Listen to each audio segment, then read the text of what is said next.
서양이 동양에게 삶을 묻다. 웨인 다이어의 노자일기. 해제.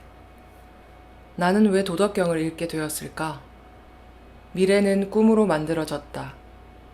그 외에 다른 무엇으로도 만들어질 수 없다. 그러므로 미리 미래를 보려는 자는 늘 꿈을 꿔야 한다. 꿈은 멋진 것이다. 딱 한 가지만 빼놓고 그렇다. 한 가지 치명적 약점. 그것은 불확실하다는 것이다. 꿈은 언제나 몽상과 객꿈에 그칠지 모르는 위험을 안고 있다. 인간은 그래서 미래를 보는 안목을 키우려 애쓴다.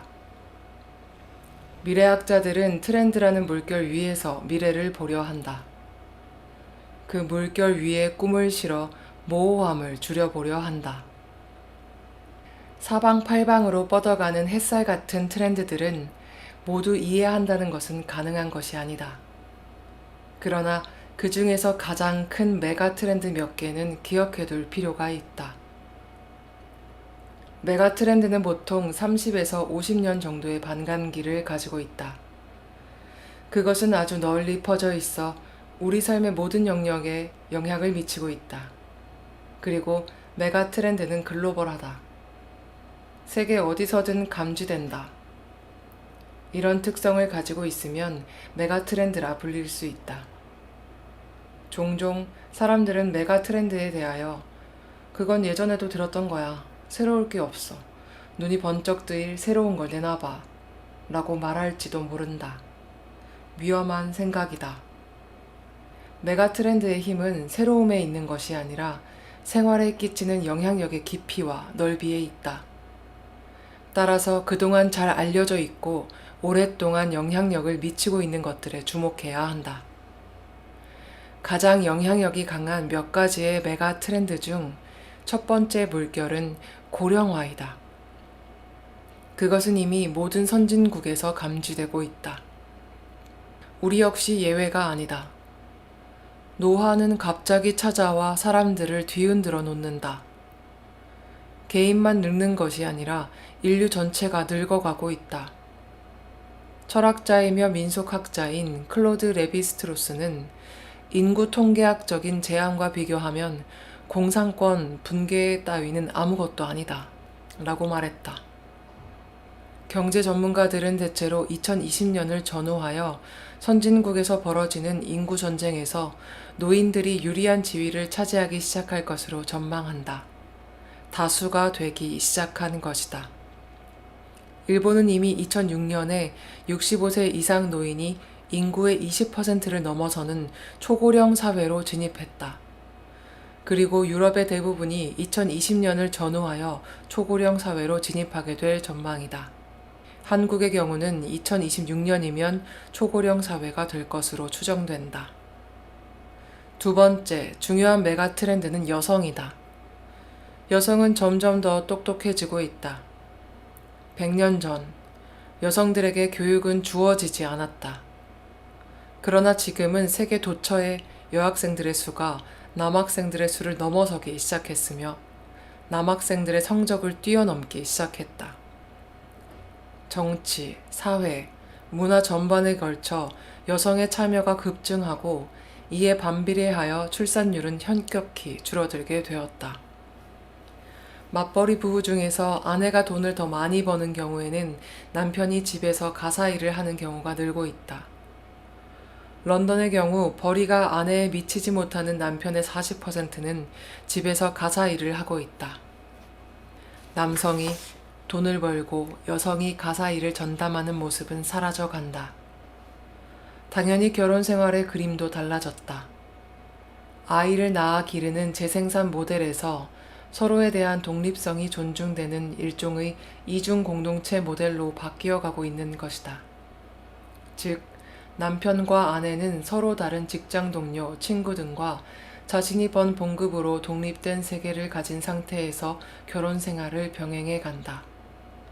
경제력의 확보를 통해 여성은 구매 결정의 80%를 차지하는 의사결정권자가 되었다. 여성을 겨냥하지 않고 비즈니스를 하기 어렵다는 뜻이다. 디자인이 중요해지고 컬러가 구매 포인트가 되고 아름다움이 가격 결정력을 가지게 되었다.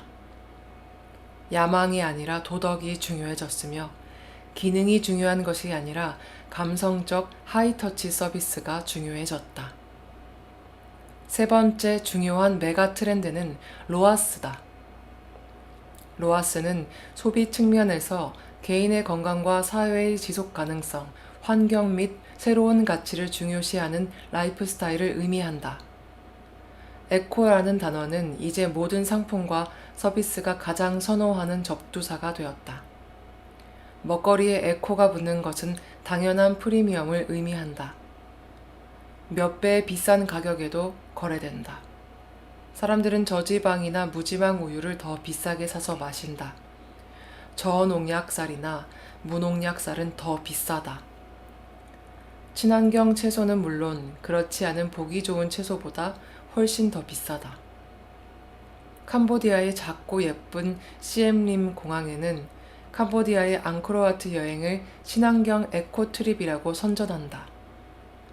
개발되지 않은 불편과 초라함은 벌레 먹은 채소처럼 자연스러운 건강함을 상징한다. 에코 서비스는 푸른빛을 띠고 일상의 모든 구석구석을 파고든다. 요가는 가장 인기 있는 건강법이 되었고 자전거를 타고 거리와 산을 누비는 것은 훌륭한 스포츠가 되었다. 모든 지자체는 자연과 하나가 된 공간을 만날 수 있다며 자신의 고장으로 찾아오라고 설득한다. 에너지 업계와 자동차 업계는 친환경 신에너지를 개발해내는 데 총력을 기울이고 있다. 우리 시대 가장 대중적인 단어는 에코가 되었다.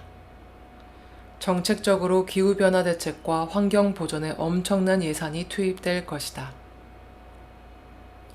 노자의 도덕경. 이 오래된 책은 신기하게도 메가 트렌드의 세 개를 다 갖추고 있다. 가장 오래된 것이 가장 최선의 것이 되었다. 도덕경의 저자가 누구인가? 늙은이, 노인, 즉 노자다. 인생을 살아본 자의 달통한 삶의 지혜로 가득하다. 애쓰지 마라. 결국 내 운명대로 살게 될 것이다. 운명이 이끄는 대로, 사라지는 대로 살라. 이 위로와 진무는 경쟁력을 외치며 자기 개발로 전전긍긍하는 바쁜 직장인의 넥타이를 자애로운 늙은 손길로 풀어준다. 어느 시대나 모든 나라가 역사의 발전 단계를 거치는 동안 여성의 땀과 피와 헌신에 빚지지 않은 때가 없었지만 여성은 늘 약자였다. 도덕경은 고전 중에서 가장 여성적인 책이다. 모든 것의 근원인 여성성, 그 어두운 계곡, 그곳이 인류의 발상지인 것이다. 이 세상에서 가장 자연 친화적인 책을 들라면 당연히 도덕경이다. 사회에서 가지가지의 사연으로 다친 모든 이들을 품어주는 곳이 자연이다. 자연은 우리의 죽음을 받아줌으로써 삶을 완성하게 하는 귀소인 것이다. 신기한 일이다. 어찌하여 가장 오래된 것 중에 하나가 이미 우리의 미래에 가 있단 말인가? 나는 카를 구스타프 융의 다음과 같은 말을 기억하고 있다. 꿈은 영혼의 가장 깊고 비밀스러운 곳에 숨어 있는 작은 문이며 이 문은 우주의 밤을 향해 열려 있다. 그 밤은 자아의식이 생겨나기 오래전부터 푸시케로 존재했다. 그것은 모든 것이 하나가 된 깊은 곳으로부터 생겨나며 너무도 유치하고 기괴하고 비도덕적이지만 꽃처럼 피어나는 그 솔직함과 진실함 앞에 우리는 기만에 찬 우리의 삶에 대하여 얼굴을 붉히게 되는 것이다. 도덕경은 이미 오래전부터 존재한 인류의 푸시케였던 것이다. 우리는 우주적 존재들이다. 가장 깊은 곳에서 한 방울의 바닷물 안에 모든 바다가 들어있듯 한 개인은 인류의 보편성을 공유한다. 인류의 집단 무의식은 다양한 개인을 싣고 스스로의 길을 간다. 우리의 미래 역시 그 길 위에 있다. 한 서양인이 마치 한 마리의 영특한 생쥐처럼 커다랗고 맛있는 치즈 앞에서 코를 콤콤거리고 있다. 이거 대단한데? 엄청난 밥인데? 라고 경탄하면서 말이다. 저자가 바로 그 생쥐다. 그는 경도되었다. 그리고 어느 날 자신에게 선물을 하나 주기로 결심했다. 그리하여 도덕경을 읽고 그 나름의 깊이로 주회를 해보기로 한 것이다. 그것이 바로 이 책이다. 나는 이것을 한 서양인이 본 동양이라 생각한다. 과거의 오리엔탈리즘처럼 동양은 스스로 동양의 이야기를 할 수 없기 때문에 서양이 대신 그 이야기를 해준다는 오만이 아니라 해결할 수 없는 서구의 치명적 문제를 풀기 위해 위대한 인류의 지혜에 의지하겠다는 겸손으로 말이다. 이 책을 읽을 때 두 가지의 독법을 가지면 훨씬 재미있게 볼 수 있을 것이다. 하나는 구렁이 담 넘어가듯 언어의 한계를 교묘히 벗어나는 동안 늘 이러지도 저러지도 못한 채 마음으로 다가가려 한 우리와 달리 한 서양인은 그들의 전통적 배움의 양식을 따라 어떻게 그 모호함을 견뎌가는지 유심히 살펴보는 것이다. 그들은 어떻게 해서든지 모호함을 줄여보려는 경향이 있다. 종종 불명료한 것을 명료하게 보기 위한 노력이 빚어내는 상당한 왜곡과 무리가 없지 않지만 말이다. 바로 여기서 두 번째 독법이 나온다. 이 서양인의 해석이 이렇다면 나의 해석은 무엇일까? 라고 질문을 하는 것이다. 이것이 위대한 독법이다. 남의 글을 따라가되 자신의 견지를 갖추어 되묻는 것이야말로 진실로 잘 배우는 방법이다. 전통적인 도덕경의 해석에 갇히지 말고 이 서양인처럼 스스로 자신만의 도덕경 주해를 해보는 것이다. 전통으로부터 나를 풀어주고 기존의 해석으로부터 벗어나 자신의 견해를 갖는 것이야말로 멋진 자유의 연습이 아닐 수 없다. 심장을 빼내 한 여인에게 주는 것이 사랑이다. 마음을 끄집어내어 인생에게 바치는 것이 삶이다. 사랑에서 멀어지면 삶에서도 멀어지는 것이고 마음이 본질을 떠나 돈과 명예에 매이면 한 번도 해보고 싶은 일을 하지 못한 채 헛산 것이다.